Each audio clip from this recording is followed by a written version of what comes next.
Assalamualaikum, salam Malaysia Madani. Berita pagi Sabah edisi Ahad 19 Mac 2023. Saya Nur Hazimah Radik. Kerajaan negeri berharap agihan peruntukan kewangan untuk pembangunan di Sabah dapat diagihkan secara sama rata. Timbalan Ketua Menteri Datuk Seri Panglima Dr. Jeffrey Kitingan berkata, ketika ini agihan tersebut lebih banyak kepada Semenanjung berbanding Sabah dan Sarawak. Kita mahu pastikan supaya ada keseragaman dan ada kemakmuran di seluruh Malaysia itu dari segi pembangunan. Berarti kita perlu seimbangkan pembangunan di mana pada masa ini Sabah dan Sarawak masih mundur, masih terbelakang. Beliau yang juga ahli Parlimen Keningau menyatakan demikian kepada RTM semasa Majlis Malam Mesra Cheongsam sempena sambutan Hari Wanita Sedunia 2023 di Keningau. Mengenai program tersebut, Datuk Dr. Jeffrey mahu golongan wanita kekal aktif dalam pelbagai bidang yang diceburi. Projek pembangunan Mahkamah Rendah Syariah Papar yang membabitkan peruntukan 18.5 juta ringgit kini sedang dilaksanakan dan dijadual siap pada 25 Ogos 2024. Menteri di Jabatan Perdana Menteri Hal Ehwal Sabah Sarawak dan Tugas-Tugas Khas Datuk Armizan Muhammad Ali berkata, projek ini sedang berjalan dengan lancar dan status kemajuan projek pada tahap 7.98% atau 6 hari lebih awal daripada dijadualkan. Beliau yang juga ahli Parlimen Papar berucap demikian selepas sesi taklimat dan tinjauan pelaksanaan projek berkenaan di Papar. Menurut Datuk Armizan, pembangunan Mahkamah Syariah yang baharu ini merupakan manifestasi keprihatinan Kerajaan Persekutuan demi manfaat penduduk tempatan dan penjawat awam terlibat. Bangunan baharu ini kelak akan membolehkan rakyat memiliki prasarana dan persekitaran perkhidmatan kerajaan yang lebih kondusif sekaligus meningkatkan keberkesanan sistem penyampaian perkhidmatan kerajaan. Sementara itu, dalam program berasingan, Datuk Amizan mengumumkan Kampung Kaiduan Papar sebagai kampung siaga 221 peringkat negeri Sabah. Ia selepas memenuhi 7 kriteria utama iaitu luar bandar, terdedah bencana, terputus hubungan ketika bencana, capaian komunikasi yang terhad, memiliki struktur komuniti, ketersediaan komuniti dan logistik terhad. Menurut Datuk Armizan, inisiatif ini digerakkan secara rintis dan berperingkat dengan memberi fokus kepada kawasan terdedah risiko bencana dan kecemasan. Jadi kita mahu pastikan di peringkat di negara kita sendiri, bukan hanya kita dapat mengurus bencana, semasa bencana, selepas bencana, pasca bencana, tetapi risiko pra-bencana. Dengan adanya kesiapsiagaan inilah objektif untuk kita melancarkan program Kampung Siaga 221 ini. Kampung Siaga 221 diwujudkan bertujuan melatih komuniti setempat siap siaga dalam menghadapi bencana, terutamanya banjir yang sering berlaku. Tahun ini, Angkatan Pertahanan Awam APM menyasarkan penubuhan 14 Kampung Siaga 221 iaitu satu kampung bagi setiap negeri. Setakat ini, 6 negeri telah melancarkan program tersebut, termasuk Terengganu, Sarawak, Perak, Kelantan dan Pahang. Terdahulu, Datuk Armizan menyampaikan sumbangan daripada Yayasan Pembangunan Ekonomi Islam Malaysia YAPIM serta Yayasan Felda dan bahagian Kawal Selia Felda kepada pelajar SK Kaiduan Papar dan golongan memerlukan. Kerajaan sentiasa mengalu-alukan sumbangan syarikat korporat maupun pertubuhan bukan kerajaan NGO kepada golongan memerlukan khususnya untuk pesakit terlantar. Ahli Dewan Undangan Negeri Bingkor, Datuk Robert Tawik berkata, usaha ini sudah tentu akan meringankan bebanan keluarga penerima membeli keperluan berkaitan. Saya sangat mengharap sumbangan-sumbangan seperti ini dapat datangnya daripada NGO-NGO yang ada di daerah Keningau ini dan juga yang ada di negeri Sabah ini. Tampil memberikan sumbangan, tidak menunggu permintaan daripada para pesakit yang memerlukanlah. Beliau berkata demikian kepada media selepas menyerahkan sumbangan katil boleh laras daripada Petronas kepada 7 penerima pesakit terlantar dalam kawasan Dewan Undangan Negeri Dun Bingkor di Keningau. Keluarga penerima masing-masing dari Kampung Tigot, Baginda Ulu, Tangkongan, Takat, Kirokot, Kikiran dan Kampung Tuntu Mulut menghargai sumbangan ini.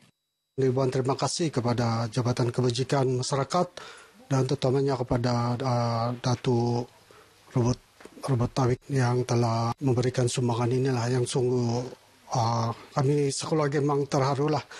Dia ada katil tapi yang katil kan kayu dia susah lah mau pergerakan dia susah. Jadi bersyukurlah dapat nih bantuan kan katil. Sekarang dia macam kela dalam selesa sudah. Terima kasih memberi katil ini khas untuk menyenangkan kedudukan Mama Aisyah lah yang apa yang Mama Aisyah alami selama ini memang susah sangat.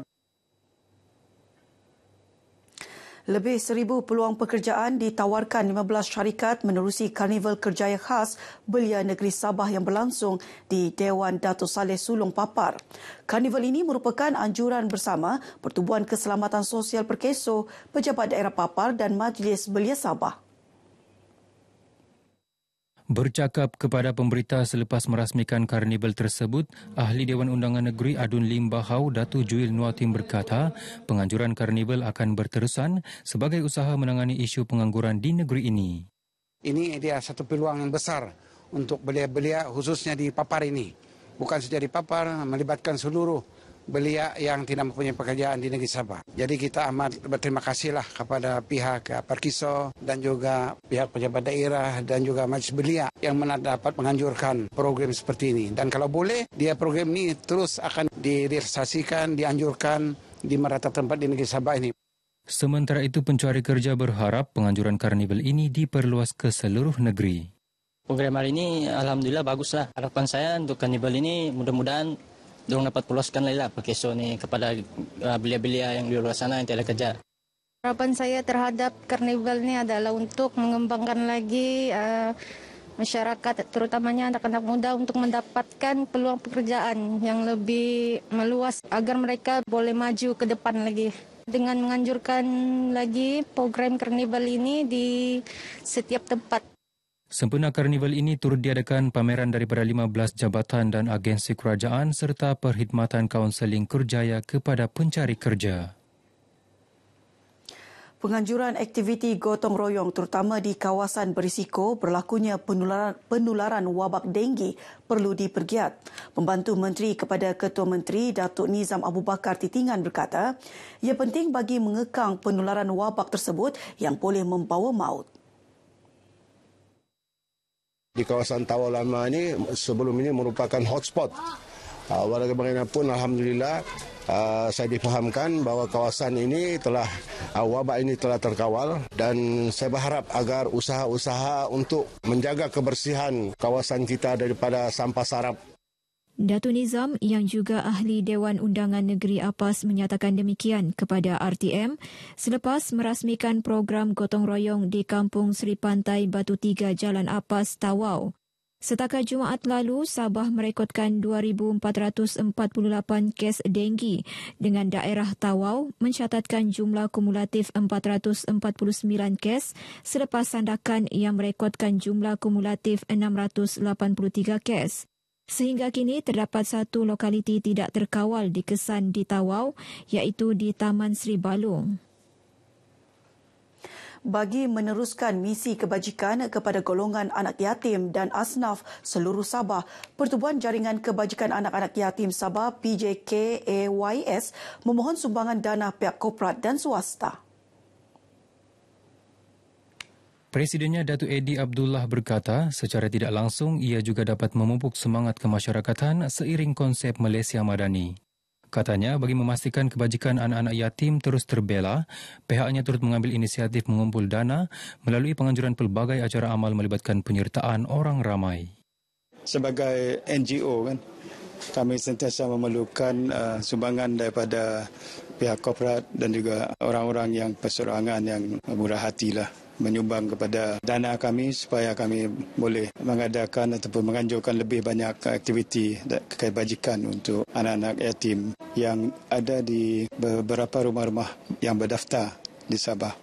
Datuk Edi ditemui RTM selepas kejohanan golf amal PJKAYS di Kota Kinabalu.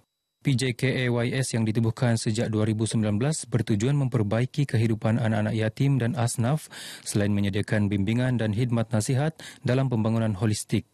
Sehingga kini penubuhannya berjaya memberi pelbagai manfaat khususnya dalam aspek pendidikan kepada beberapa pusat kebajikan dan rumah anak yatim selain berjaya memberi peluang kepada 15 pelajar melanjutkan pengajian ke institusi pengajian tinggi termasuk di luar negara.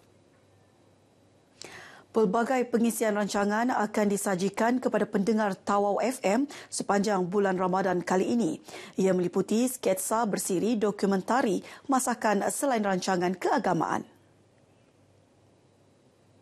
Ketua Bahagian Rancangan Tawau FM Fauzia Ajak berkata, program yang dipilih ini sesuai didengar secara umum dan bukan hanya untuk masyarakat Islam. Sepanjang bulan Ramadan ini, Tawau FM juga tidak ketinggalan untuk menyediakan rancangan-rancangan khas dari segi menambahkan info, maklumat dan juga kesedaran berkenaan dengan apa yang perlu kita lakukan sepanjang Ramadan ini untuk pendengar-pendengar setia Tawau FM. Beliau menyatakan demikian ketika ditemui dalam program Marhabannya Ramadan Tawau FM di Tawau. Tambah Fauzia, Tawau FM juga mengekalkan rancangan yang disiarkan setiap kali bulan Ramadan dengan pengisian yang lebih mantap. Antaranya Marhabannya Ramadan, Sketsa Abasa, Bazar Sana Sini dan Kuis Ramadan. Seramai 400 penggemar sukan berbasikal menyertai acara berbasikal Love KK City Ride 2023 edisi antarabangsa sempena sambutan ulang tahun ke-23 Bandaraya Kota Kinabalu. Pelepasan acara kayuhan sejauh 50 km itu disempurnakan Mayor Bandaraya Kota Kinabalu, Datuk Nurliza Awang Alip di Padang Merdeka Kota Kinabalu. Laluan bermula di Padang Merdeka melalui kawasan Masjid Bandaraya, Universiti Malaysia Sabah, Terowong Indah Permai, Karambunai, Indah Permai, SICC dan berakhir di Padang Merdeka. Acara tahunan ini turut dimeriahkan dengan penyertaan isteri yang di-Pertua Negeri, Toh Puan Norlida Tan Sri RM Jasni. KK City Ride kali ini turut mendapat penyertaan dari luar negara seperti Brunei Darussalam dan Filipina. Menurut kenyataan Dewan Bandaraya Kota Kinabalu, antara objektif program adalah menyemai sikap positif dalam kalangan peserta seperti semangat perpaduan di samping menggalakkan masyarakat mengamalkan gaya hidup sihat melalui aktiviti berbasikal. Program juga diharap memupuk rasa sayang kepada alam sekitar, khususnya di sekitar Bandaraya Kota Kinabalu. Sekian berita pagi Sabah. Assalamualaikum. Salam Malaysia Madani.